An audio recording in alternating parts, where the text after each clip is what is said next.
Anedota do Cabriolé, de Machado de Assis, voz Iba Mendes. Cabriolé está aí, sim senhor, dizia o preto, que viera à matriz de São José chamar o vigário para sacramentar 2 moribundos. A geração de hoje não viu a entrada e a saída do cabriolé no Rio de Janeiro. Também não saberá do tempo em que o cabe e o tilbre vieram para o rol dos nossos veículos de praça ou particulares. O cabe durou pouco. O tilbre, anterior aos 2, promete ir à destruição da cidade. Quando esta acabar e entrarem os cavadores de ruínas, achar-se-á um parado, com o cavalo e o cocheiro em ossos, esperando o freguês do costume. A paciência será a mesma de hoje. Por mais que chova, a melancolia é maior, como quer que brilhe o sol, porque juntará a própria atual à do espectro dos tempos. O arqueólogo dirá coisas raras sobre os 3 esqueletos. O cabriolé não teve história, deixou apenas a anedota que vou dizer. 2, exclamou o sacristão. Sim, senhor, 2, Nhã Anunciada e Nhô Pedrinho. Coitado de Nhô Pedrinho e Nhã Anunciada, coitada, continuou o preto a gemer, andando de um lado para o outro, aflito, fora de si.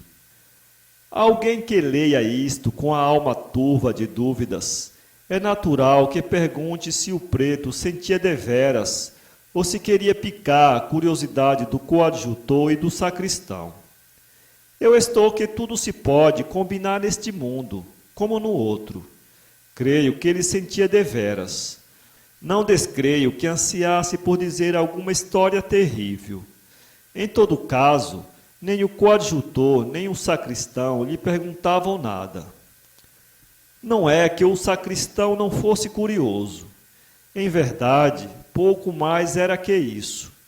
Trazia a paróquia de cor, sabia os nomes das devotas, a vida delas, a dos maridos e a dos pais, as prendas e os recursos de cada uma, e o que comiam, e o que bebiam, e o que diziam, os vestidos e as virtudes, os dotes das solteiras, o comportamento das casadas, as saudades das viúvas.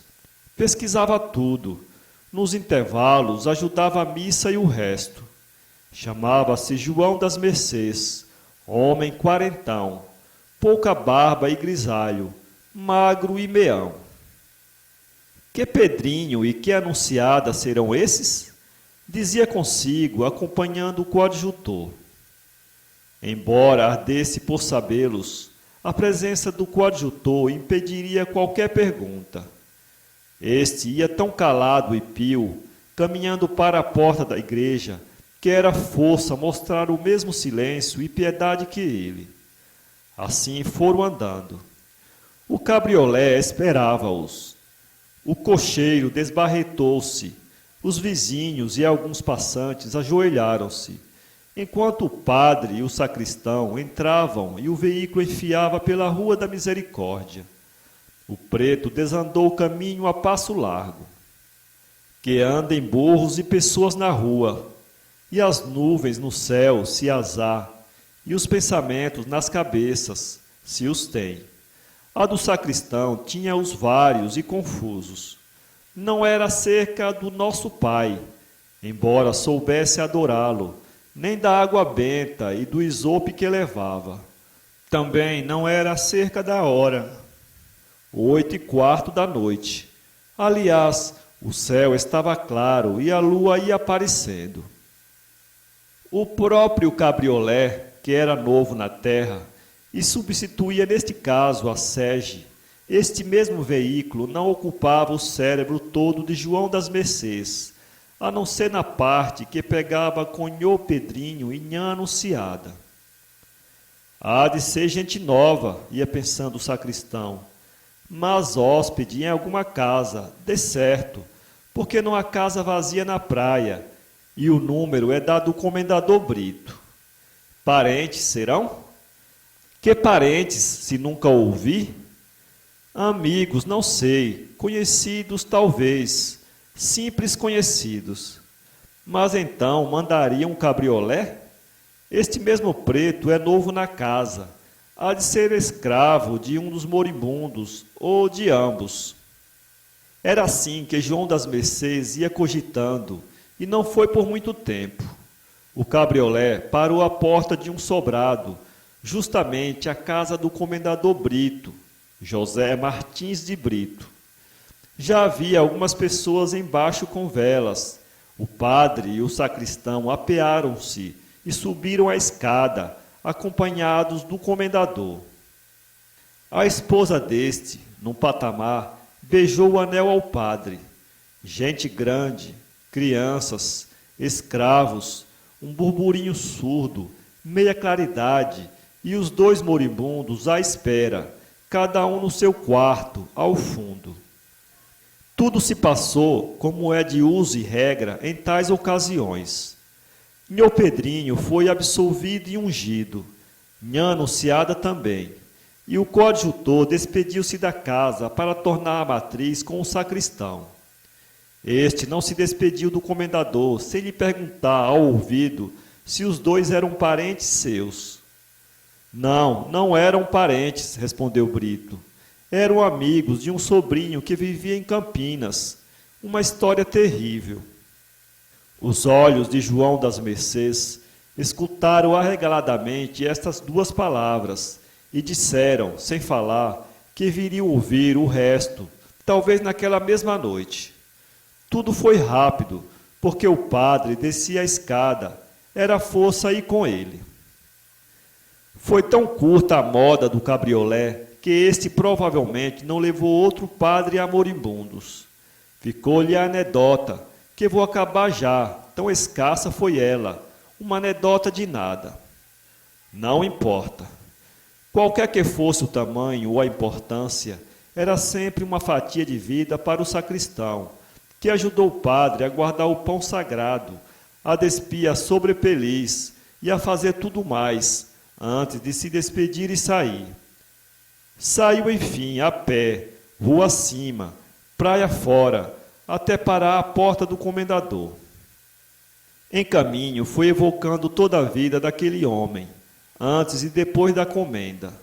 Compôs um negócio, que era fornecimento de navios, creio eu, a família, as festas dadas, os cargos paroquiais, comerciais e eleitorais, e daqui aos boatos e anedotas não houve mais que um passo ou dois.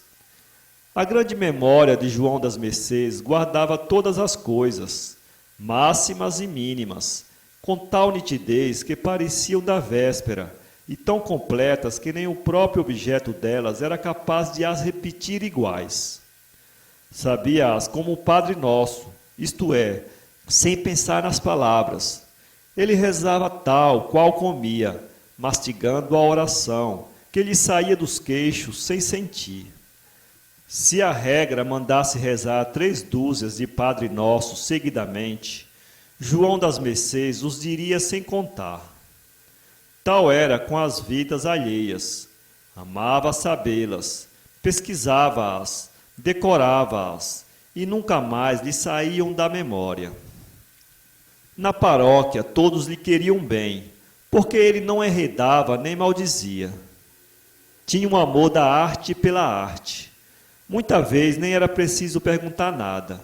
José dizia-lhe a vida de Antônio e Antônio a de José. O que ele fazia era ratificar ou retificar um com o outro, e os dois com Sancho, Sancho com Martinho, e vice-versa, todos com todos. Assim é que enchia as horas vagas, que eram muitas. Alguma vez, à própria missa, recordava uma anedota da véspera e, a princípio, pedia perdão a Deus. Deixou de lhe pedir quando refletiu que não falhava uma só palavra ou gesto do santo sacrifício. Tão consubstanciados os trazia em si. A anedota, que então revivia por instantes, era como a andorinha que atravessa uma paisagem. A paisagem fica sendo a mesma, e a água, se há água, murmura o mesmo som. Esta comparação, que era dele, valia mais do que ele pensava, porque a andorinha, ainda voando, faz parte da paisagem, e a anedota fazia nele parte da pessoa. Era um dos seus atos de viver. Quando chegou à casa do comendador, tinha desfiado o rosário da vida deste, e entrou com o pé direito para não sair mal. Não pensou em sair cedo, por mais aflita que fosse a ocasião, e nisto a fortuna o ajudou. Brito estava na sala da frente, em conversa com a mulher, quando lhe vieram dizer que João das Mercês perguntava pelo estado dos moribundos. A esposa retirou-se da sala. O sacristão entrou pedindo desculpas e dizendo que era por pouco tempo. Ia passando e lembrara-se de saber se os enfermos tinham ido para o céu, ou se ainda eram deste mundo. Tudo o que dissesse respeito ao comendador seria ouvido por ele com interesse. Não morreram, nem sei se escaparão. Quando menos, ela creio que morrerá, concluiu Brito. Parece bem mal. Ela, principalmente, também é a que mais padece da febre. A febre os pegou aqui em nossa casa, logo que chegaram de Campinas, há dias. Já estavam aqui? Perguntou o sacristão, pasmado de o não saber. Já chegaram há 15 dias, ou 14. Vieram com o meu sobrinho Carlos e aqui apanharam a doença. Brito interrompeu o que ia dizendo. Assim pareceu ao sacristão, que pôs no semblante toda a expressão de pessoa que espera o resto. Entretanto, como o outro estivesse a morder os beiços e a olhar para as paredes, não viu o gesto de espera, e ambos se detiveram calados. Brito acabou andando ao longo da sala, enquanto João das Mercês dizia consigo que havia alguma coisa mais que febre. A primeira ideia que lhe acudiu foi se os médicos teriam errado na doença ou no remédio. Também pensou que podia ser outro mal escondido, a que deram o nome de febre, para encobrir a verdade. Ia acompanhando com os olhos o comendador, enquanto este andava e desandava a sala toda, apagando os passos para não aborrecer mais os que estavam dentro. De lá vinha algum murmúrio de conversação, chamado, recado, porta que se abria ou fechava. Tudo isso era coisa nenhuma para quem tivesse outro cuidado. Mas o nosso sacristão já agora não tinha mais que saber o que não sabia. Quando menos, a família dos enfermos, a posição, o atual estado, alguma página da vida deles, tudo era conhecer algo, por mais arredado que fosse da paróquia. Ah, exclamou Brito, estacando o passo. Parecia haver nele o desejo impaciente de referir um caso, a história terrível, que anunciara ao sacristão pouco antes, mas nem este ousava pedi-la, nem aquele dizê-la, e o comendador pegou a andar outra vez. João das Mercês sentou-se. Viu bem que em tal situação cumpria despedir-se com boas palavras de esperança ou de conforto, e voltar no dia seguinte. Preferiu sentar-se e aguardar. Não viu na cara do outro nenhum sinal de reprovação do seu gesto. Ao contrário, ele parou defronte e suspirou com grande cansaço. Triste, sim, triste, concordou João das Mercês. Boas pessoas, não? Iam casar. Casar? Noivos um do outro? Brito confirmou de cabeça. A nota era melancólica, mas não havia sinal da história terrível anunciada, e o sacristão esperou por ela. Observou consigo que era a primeira vez que ouvia alguma coisa de gente que absolutamente não conhecia. As caras, vistas há pouco, eram o único sinal dessas pessoas. Nem por isso se sentia menos curioso. Iam casar. Podia ser que a história terrível fosse isso mesmo. Em verdade, atacados de um mal na véspera de um bem, o mal devia ser terrível. noivos e moribundos. Vieram trazer recado ao dono da casa. Este pediu licença ao sacristão, tão depressa que nem deu tempo a que ele se despedisse e saísse. Correu para dentro e lá ficou 50 minutos. Ao cabo, chegou à sala um pranto sufocado. Logo após, tornou o comendador. Que lhe dizia eu há pouco? Quando menos, ela ia morrer. Morreu. Brito disse isto sem lágrimas e quase sem tristeza. Conhecia a defunta de pouco tempo. As lágrimas, segundo referiu, eram do sobrinho de Campinas e de uma parenta da defunta, que morava em Mataporcos. Daí a supor que o sobrinho do comendador gostasse da noiva do moribundo foi um instante para o sacristão, mas não se lhe pegou a ideia por muito tempo. Não era forçoso, e depois se ele próprio os acompanhara. Talvez fosse padrinho de casamento. Quis saber, e era natural, o nome da defunta. O dono da casa, ou por não querer dar-lhe, ou porque outra ideia lhe tomasse agora a cabeça, não declarou o nome da noiva, nem do noivo. Ambas as causas seriam: iam casar. Deus a receberá em sua santa guarda, e a ele também, se vier a expirar, disse o sacristão cheio de melancolia. E esta palavra bastou a arrancar metade do segredo que parece ansiava por sair da boca do fornecedor de navios. Quando João das Mercês lhe viu a expressão dos olhos, o gesto com que o levou à janela e o pedido que lhe fez de jurar, jurou por todas as almas dos seus que ouviria e calaria tudo. Nem era homem de assoalhar as confidências alheias, mormente a de pessoas gradas e honradas, como era o comendador.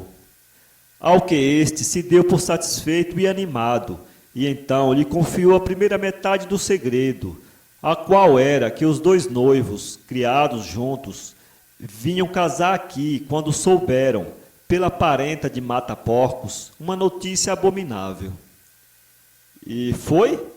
Precipitou-se em dizer João das Mercês, sentindo alguma hesitação no comendador.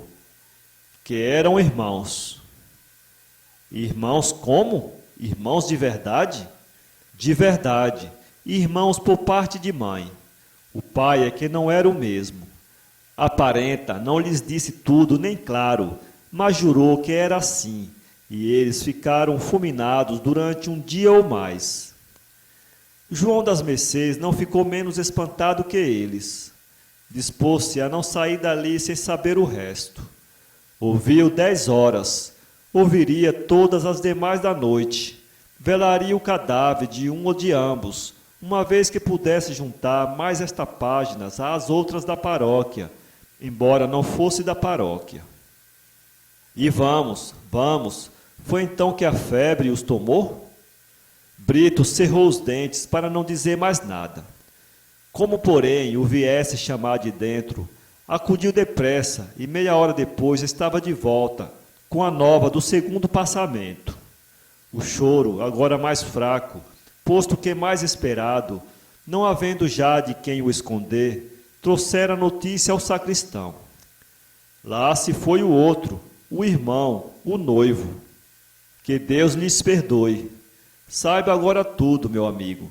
Saiba que eles se queriam tanto que, alguns dias depois de conhecido o impedimento natural e canônico do consórcio, pegaram de si e, fiados em serem apenas meio-irmãos e não irmãos inteiros, meteram-se em um cabriolé e fugiram de casa.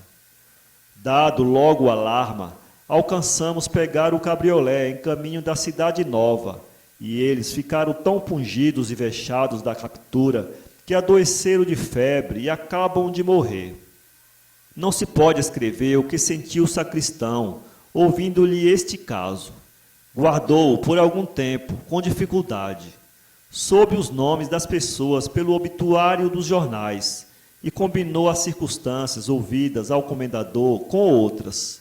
Enfim, sem se ter por indiscreto, espalhou a história, só com esconder os nomes e contá-la a um amigo, que a passou a outro, este a outros, e todos a todos. Fez mais, meteu-se-lhe em cabeça que o cabriolé da fuga podia ser o mesmo dos últimos sacramentos. Foi à cocheira, conversou familiarmente com um empregado e descobriu que sim, donde veio chamar-se a esta página a anedota do cabriolé. São Paulo, 2017. www.poeteiro.com